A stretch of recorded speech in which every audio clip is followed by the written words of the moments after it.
Hello, we are at Burncoose Nurseries and I was just going to give you a quick little tour of our new seed glass house. So before we had nowhere for seedlings to come and live, but now there's a dedicated place which allows us to have more time and space and being able to water them all at once. Before they were in a larger glass house, but it wasn't really working, lots of light and too much sun. So now they've got a place to live.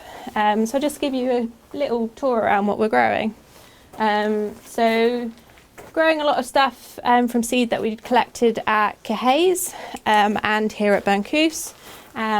So we've got some chafleurs, some libertias, lobelias, lots of different stuff. They're really loving it in here as well. These haven't been in here very long and have shot really big. So as you can see, things are really happy. This space just allows us to make sure it's clean and so that disease and infection and pests aren't coming in. And yeah, so it means we can prick things out, put them in here, and then they can be potted on into bigger plugs, and then they can live in our bigger glass house with cut-in stuff. Also means in the winter it's a lot easier to keep it hot in here. So we can put some heaters in here and it should be a lot better. Yeah, so it's just a little tour around our new glass house.